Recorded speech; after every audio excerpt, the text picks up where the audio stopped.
That's coming up tonight at 8 o'clock on the Tavis Smiley Show, right here on KERA 90.1. Welcome back. Before an invention gets to the patent office, it has to be a light bulb going on in somebody's head, then a plan or a piece of paper, and finally either something built in a lab or garage or finished out elegantly on a computer.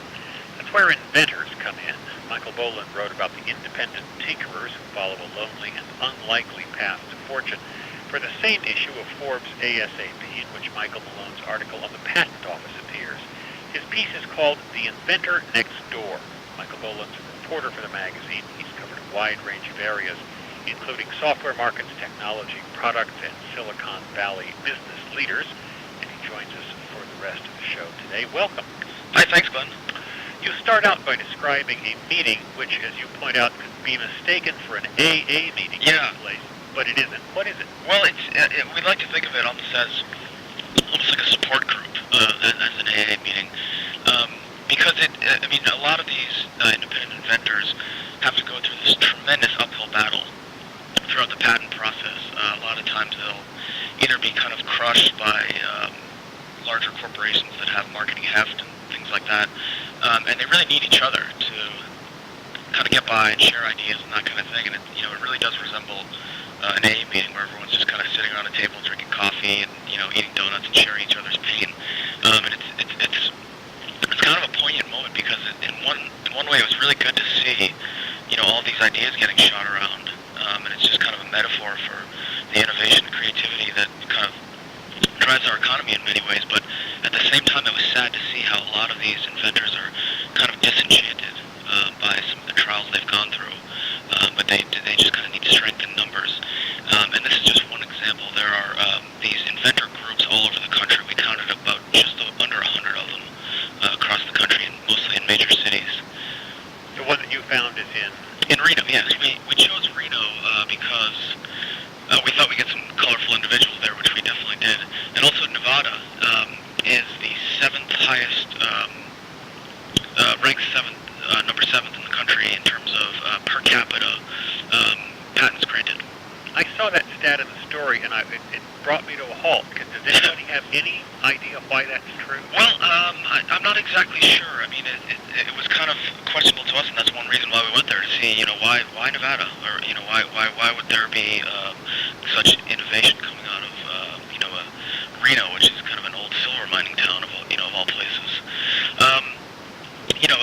When you say per capita, of course you mean the dividend is number of people there, and I think there are less people, which partly produces that figure. But I don't know, and to be honest with you, I don't know if we actually figured out why by going there, but we found out some other interesting stuff.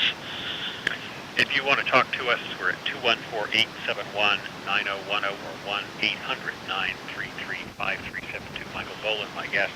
His article is called The Inventor Next Door. Who are these people? Where do they come from? Well, it's funny. It's kind of a broad range of people, all walks of life. There were, construction workers.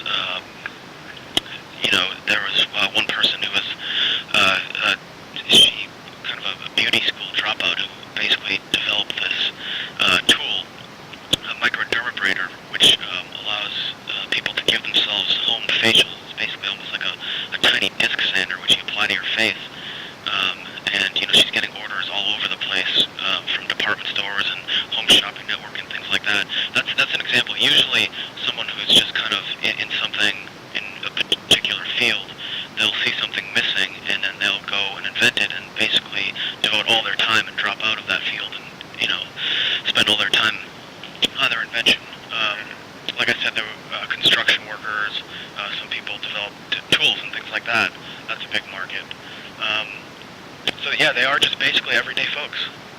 They aren't likely inventors, as one of them says. My friends don't associate my name with intellectual property. Yeah, it's funny. I mean, a lot of these people just came out of nowhere, and all of a sudden they have this great idea, and and more power to them. It's great to see. I didn't think about this when I was reading your article, but it just occurred to me. One of the most famous ones, talking about somebody who just saw a gap in this case, her business, is a woman who invented liquid paper. Yeah. She she was a secretary. Yeah, that's a perfect example. A lot of people like that, they'll be in a particular job or field where they'll see something missing, and then just go for it. We can work on some questions today at 214-871-9010, 1-800-933-5372 if you want to talk to Michael Boland. How many individual inventors make good? Well, it's actually, the numbers are kind of daunting. It's about 2% of independent inventors actually make any money, which brings up a good point. It's one thing we wanted to do here is not only kind of, profile this kind of colorful group, but also inform those that are, would-be inventors to be careful. And, step one, usually, what a lot of people will do mistakenly is pick up the phone and call a patent lawyer, and that really should be about step 6 or 7. First, what you need to do is figure out if your invention has what it takes to make the big bucks before you start spending them. And that can be anything from marketability examinations to just basically going out and seeing what's on the shelf, and if if your product already exists or a similar product, then you should go back to the drawing board. That sounds obvious, but a lot of people don't do it. The other thing we wanted to do is point out a number of resources that the independent inventor can use. We did this in the form of a sidebar. There are a number of online resources, venerable places to go to, kind of learn and get contacts and learn from others' mistakes and identify scams, which there are a lot of scams out there. Invention services, which kind of, take your money and don't really do much for you. You hear advertised on the radio. Yeah, exactly. A lot of them are advertised on the radio or late night television, sometimes in the newspaper. The patent lawyers and veteran inventors that I talked to basically said to stay away, or whenever you hear one of those commercials, just run. There are a lot of different things they can do, and there are a few of them. But for example, one thing that they can do is they'll promise you 2 things: a patent and its submission to industry. For the patent, what they'll do is give you a kind of a boilerplate design patent, and what you need to protect most inventions is a utility patent. If it performs any kind of function or has a moving part, design patent just does, the way something looks, a piece of art, for example. And number 2, they say submission to industry. To fulfill that contractual obligation, they can just, if you have a toothbrush design, they can send it to Ford Motor Company and they've fulfilled their obligation. So, and usually it can cost inventors up to $13,000, and they really do take advantage of the inventor who's really, really psyched about their invention, and just kind of handing over money hand over fist, just to get it to the next step. And there are a lot of disenchanted and jaded inventors out there because of that. So we wanted to bring light to that as well. Well, also, they're prey to outright crooks. Sure. Guys who just steal their inventions. Oh, absolutely. And that's another kind of misconception, is that when you get a patent, if someone infringes or starts to use something which you could say is an infringement, they're not necessarily, breaking any law or subject to enforcement. All that means when you have that patent is that you have the ticket or the right to go ahead and sue them. And, that can get very costly, and a lot of people, basically don't have the money, so they're, screwed.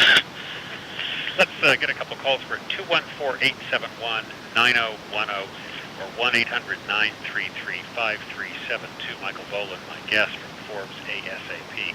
Before we go to the phones, just a quick email from David who says, maybe the patent's in Reno or for new games of chance, something like blackjack. Yeah.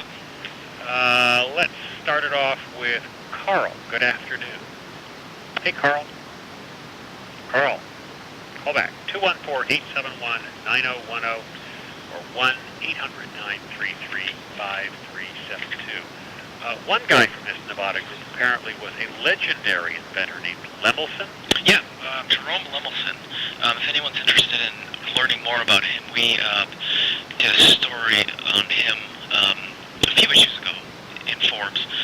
If you go to Forbes.com and type the name of Lemelson in the search box, you'll find a lot of stuff on him. He was a guy who basically made a lot of money off of what is called a submarine patent.